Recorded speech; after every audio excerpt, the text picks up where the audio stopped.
Hello, everyone, and welcome back to English Pod. My name is Marco. My name is Catherine, and today we're talking about something that has always been very confusing for me. For me as well. I don't understand very well what this is about. We're going to be talking about time zones and a little bit about daylight savings time. Before we get started, though, let's take a look at this phrase in today's vocabulary preview. Vocabulary preview. All right, so the phrase is daylight savings time. Okay, so we're trying to save daylight, pretty much. That's right. So this is the time of year when we change our clocks. What does that mean? That means in the fall, there's a special day, and everyone has it on their calendar, and we change the clocks. We put them back 1 hour. So if it was 8 o'clock, now it's 7 o'clock. Okay, so everything is earlier, starts earlier. Yes. And that's basically to take advantage of the daylight, right? That's why it's called daylight savings time. Exactly. And so that's for the winter. And then when the winter is past, we change the clocks again. We have the spring daylight savings where we change our clocks ahead. Okay. So it sounds kind of complicated. Many countries don't have daylight savings time. They don't change their clocks at all. But we're going to be talking about this in a little bit more. So why don't we listen to our dialogue for the first time?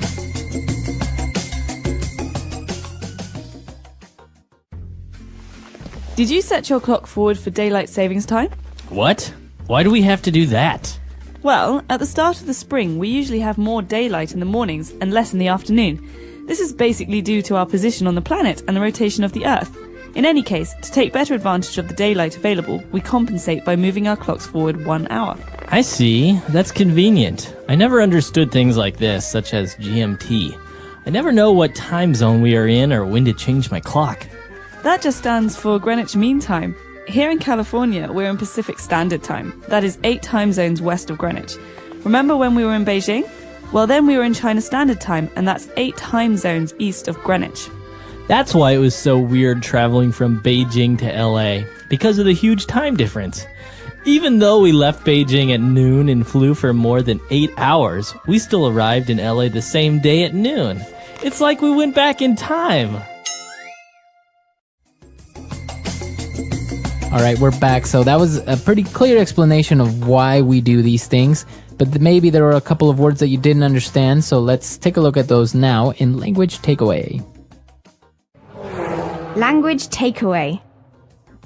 Well, Marco, what you were hinting at before, this idea that we have shorter days in the winter and longer days in the summer, has to do with the rotation of the Earth. And so the rotation of the Earth is our first phrase. Okay, so the Earth rotates. What does that mean if it rotates? Means to spin around, but not just to spin around anywhere. It means that if you draw a line through the middle of something, it never leaves that line. It just kind of turns. Okay, so it's spinning. Like the wheels on a car.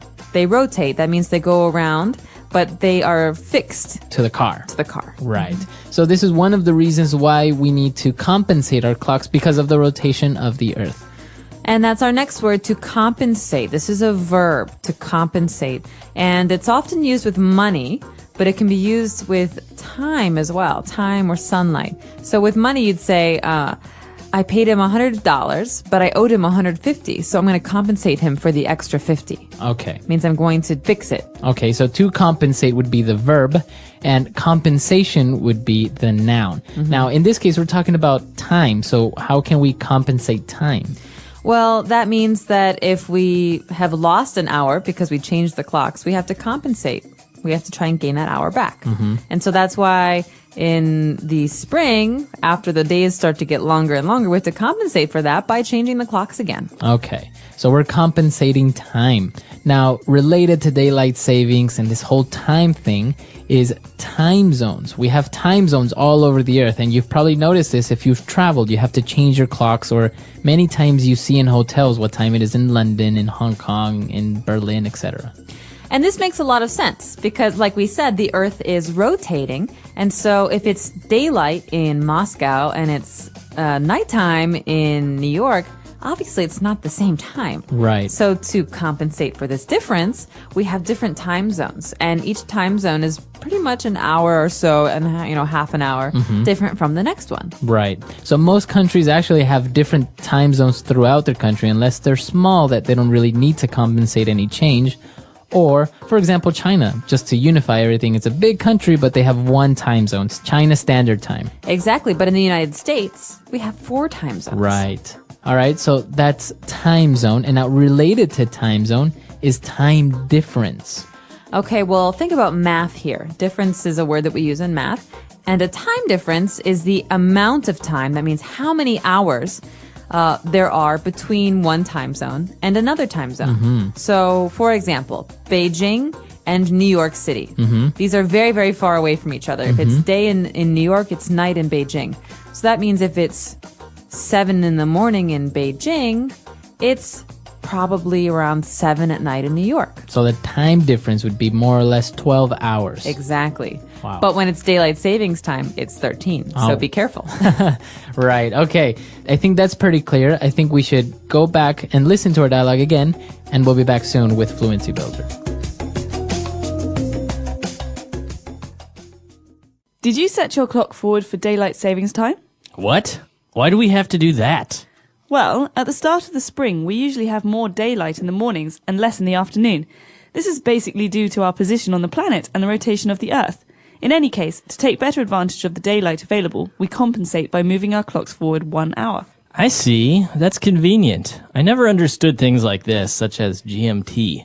I never know what time zone we are in or when to change my clock. That just stands for Greenwich Mean Time. Here in California, we're in Pacific Standard Time. That is 8 time zones west of Greenwich. Remember when we were in Beijing? Well, then we were in China Standard Time, and that's 8 time zones east of Greenwich. That's why it was so weird traveling from Beijing to LA, because of the huge time difference. Even though we left Beijing at noon and flew for more than 8 hours, we still arrived in LA the same day at noon. It's like we went back in time. All right, we're back. So now let's take a look at 3 key phrases in Fluency Builder. Fluency Builder. Oh, let's go back to the beginning of this dialogue. The person who's explaining all of these interesting things is saying that, well, in any case, to take better advantage of the daylight available, we compensate by moving our clocks forward 1 hour. So this is an important phrase. You could say to take better advantage of or to take advantage of.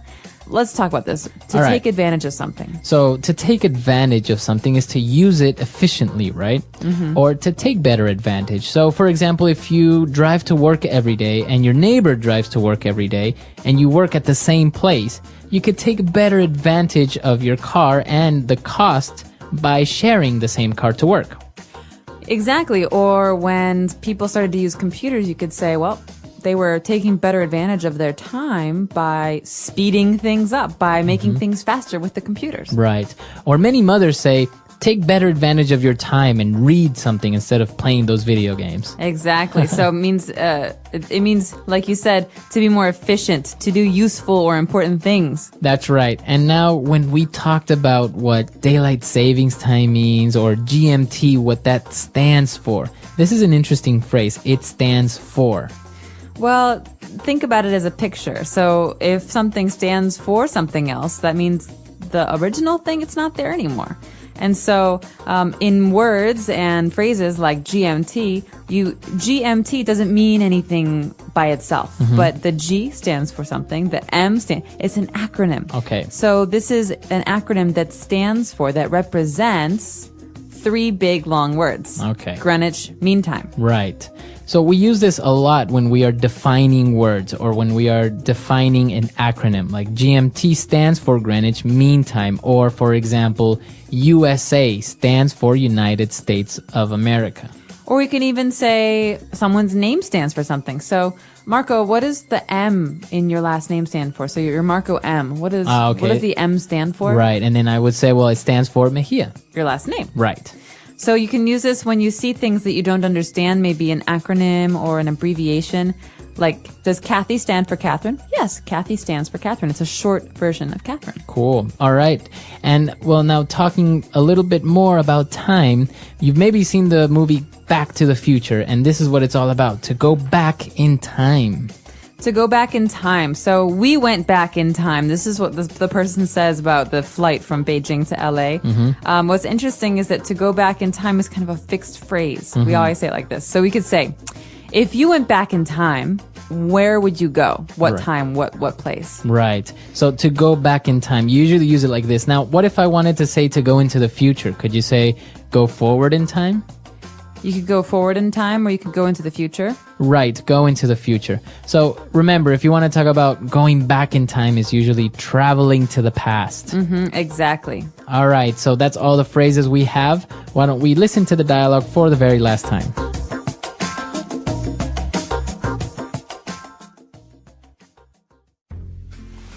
Did you set your clock forward for daylight savings time?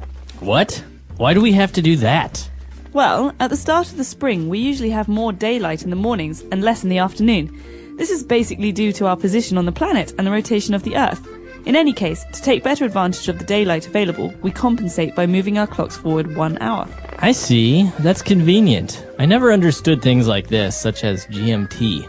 I never know what time zone we are in or when to change my clock. That just stands for Greenwich Mean Time. Here in California, we're in Pacific Standard Time. That is 8 time zones west of Greenwich. Remember when we were in Beijing? Well, then we were in China Standard Time, and that's 8 time zones east of Greenwich. That's why it was so weird traveling from Beijing to LA, because of the huge time difference. Even though we left Beijing at noon and flew for more than 8 hours, we still arrived in LA the same day at noon. It's like we went back in time.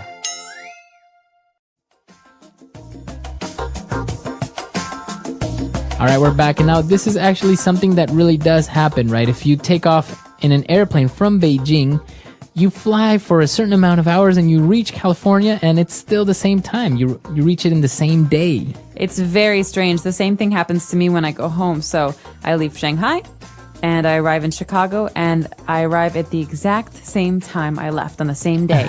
So it's like if time never passed. No, it's the longest day of your entire life because it's not 24 hours. The flight is 14 hours.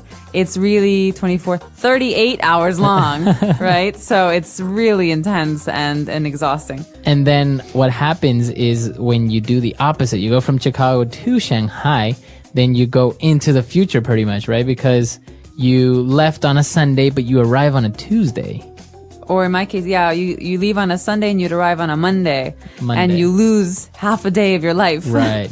You're just sitting there and all of a sudden it goes past you. Right. Yeah, so it all evens out in the end. Right, right. So when you go back or when you come, it all evens out. You recover. You get those hours of your life back pretty much. They're not gone forever.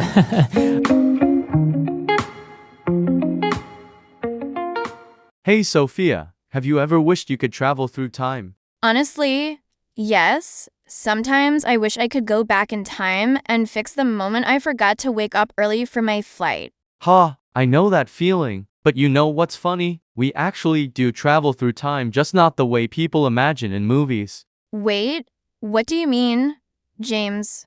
I mean, real-life time travel happens every single day thanks to time zones. Imagine flying from Tokyo to Los Angeles. You can leave Tokyo at PM and arrive in La at PM the same day. It's like going back in time. That always blows my mind. I remember when I flew from Paris to New York, it felt like I gained hours of my life back. But then, after a few days, I was so sleepy and confused. Exactly. That tired, confused feeling is called jet lag. It happens because your body is still living in the time of the country you just left. Oh, that makes sense. So, time zones are basically how we organize time around the world, right? Yes, the Earth is divided into 24 time zones, one for each hour of the day. Each zone helps people know when it's morning, afternoon, or night where they live. Without time zones, imagine how confusing it would be. People would be eating breakfast while others are already asleep. That sounds chaotic. So who decided where the time zones begin? Great question. Everything starts from a place in England called Greenwich. It's known as Greenwich Mean Time or GMT. From that line, time moves forward as you go east and backward as you go west. That's so cool.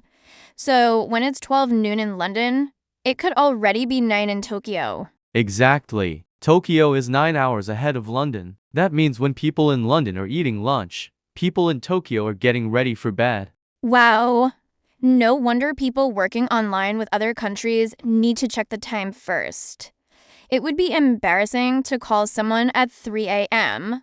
Definitely. That's why learning about time zones isn't just science, it's super practical for travel, business, and even talking to friends abroad. True.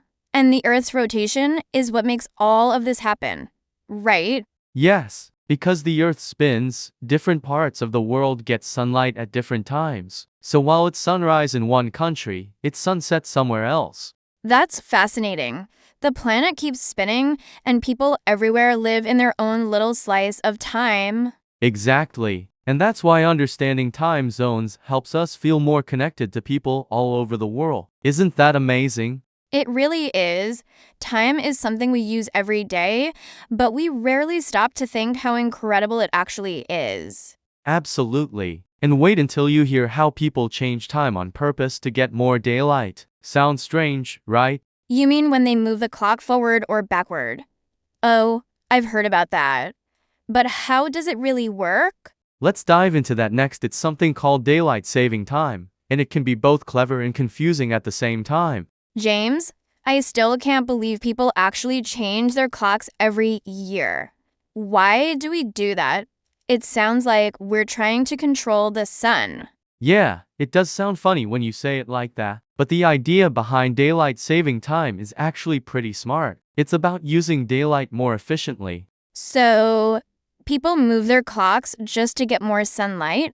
Exactly. In the spring, we move our clocks forward by 1 hour, so the evenings have more sunlight. People can enjoy more daylight after work or school. Then, in the autumn, we move the clocks back again so mornings have more light. Oh, I get it now. So in spring, we lose an hour of sleep, but in autumn, we gain one. Yes, people even say, spring forward, fall back. It's an easy way to remember it. That's a clever phrase. But why do some countries use it and others don't? Well, countries close to the equator don't use it because they get almost the same amount of daylight all year. But countries farther from the equator like the US or parts of Europe see big changes between summer and winter daylight. So, for them, adjusting the clock makes a difference. That's interesting, but I bet it's confusing too, especially if you forget to change your clock. Oh, totally. Imagine showing up to work an hour early or an hour late because you didn't change your clock. It happens every year. That would be so embarrassing. So, is the goal of daylight saving time just to make better use of sunlight? Yes, that's the main idea. It helps save energy because people use less electricity in the evenings when it's still bright outside. It's like nature giving us a free light bulb. I like that. But not everyone seems to love daylight saving time, right? You're right. Some people find it tiring because their body clock gets confused when the time changes. That's why the first few days after switching can feel like jet lag. So it's not just travelers who get jet lag, people at home can feel it too. Exactly. Our brains are used to certain patterns, and when the time suddenly changes, it takes a few days to adjust. That makes sense. It's like our bodies are saying, hey, what's going on? Why did you change the time? Yes, our bodies love routines. That's why some people prefer to keep one time all year, but others enjoy having longer sunny evenings in the summer. It's kind of amazing how humans found a way to borrow light from the morning and move it to the evening. That's a beautiful way to say it, Sophia. We can't control time, but we can manage it in clever ways. I love that idea. It shows how creative people can be when they want to make life better. Exactly. And speaking of managing time, have you ever wondered how all these time zones stay organized across the world? Because without coordination, everything would be chaos. James, I've always wondered how the whole world keeps track of time without getting totally mixed up. I mean, there are so many countries and time zones, it sounds like a big mess. You're right, it could be. But thankfully, there's a system that keeps everything in order. It all starts with something called Greenwich Mean Time, or GMT for short. Ah, yes, I've heard of that. Isn't it connected to a place in England? Exactly. Greenwich is a place in London, and it's where the world's time officially begins. Think of it as the 0 point for time. Every other time zone is measured from there. Some are ahead, and some are behind. That's so cool. So if it's 12 noon in Greenwich, what time would it be in, let's say, Tokyo? Good example. Tokyo is 9 hours ahead of Greenwich, so it would be PM there. And if you go the other direction, like New York, it's 5 hours behind, so it would be AM in New York when it's noon in London. Wow, that's a huge difference. No wonder calling people from other countries can be tricky. You really have to think before you dial. Exactly. That's why people who work internationally always check time differences before scheduling meetings. It's not just polite, it's necessary. I guess that's also why travelers sometimes say they're ahead or behind in time when they move between countries. Yes, and that's when they feel jet lag. Their bodies still think it's morning while it's actually night where they've arrived. It takes time for the brain and body to catch up. I remember when I flew from London to Los Angeles. I arrived on the same day I left. It felt like I'd traveled back in time. Exactly. Flying across the Pacific can feel like you're cheating time. You leave one place in the afternoon and land somewhere else earlier in the same day. It's like magic, but with a very tired body afterward. True, long flights across time zones can really mess with your sleep, your meals, and even your mood, but it also shows how amazing our planet is. The Earth's rotation creates these time differences naturally. That's fascinating. So, time zones aren't just about numbers, they're about the rhythm of the planet. Beautifully said, Sophia. Time zones help people live in harmony with daylight. Without them, life would be total chaos. Imagine schools, flights, and businesses all running on different random times. That would be crazy. I guess time zones make the world more organized and help us work together. Exactly. It's one of the best examples of global cooperation. Even though we live thousands of miles apart, we all follow the same invisible system. It's amazing how time connects everyone. Whether it's morning or midnight, we're all part of the same 24-hour cycle. That's right, and understanding that helps us connect better with people from every corner of the world. You know, it's funny. We can't see time, but it controls so much of our lives. Absolutely. And speaking of control, there's something else people do with time that always surprises me. They actually change it to fit their needs. James, you just said people actually change time to fit their needs. That sounds impossible. How can anyone change time? I know, it sounds like science fiction, right? But that's exactly what we do with things like daylight saving time, and even by choosing different time zones for big countries. Humans can't stop time, but we sure know how to adjust it. That's so interesting. So it's not just nature, it's also something we've organized to make life easier. Exactly. For example, take China. It's a huge country, but it uses only one time zone, China Standard Time. That means people in the far west of China see the sunrise and sunset much later than those in the east. But everyone uses the same clock. Wow, that must feel strange. Imagine waking up when it's still dark outside just because the country wants one single time. Right, but it also helps the country stay united and simple to manage. On the other hand, countries like the US have several time zones: Eastern, Central, Mountain, and Pacific, so people can follow the natural daylight more closely. That makes sense. I guess each country decides what works best for its people. Exactly. Time is both natural and human-made. It's a balance between how the Earth moves and how we live our lives. That's such a powerful idea. It reminds me that time isn't just about clocks, it's about how we use it. Absolutely. And that's where language learners can learn something big too. Every minute you spend learning a new word, a new expression, or even listening to a podcast like this, you're making your time valuable. Yes, you're not just spending time, you're investing it. That's what I love about learning English. Every small step brings big results later. I couldn't agree more. It's like understanding time zones. At first, it's confusing, but once you get it, the world feels more connected and open. Exactly. And the more we understand the world, the easier it becomes to communicate, travel, and grow. That's what learning English is really about: connecting with people from different times, places, and experiences. Beautifully said, James.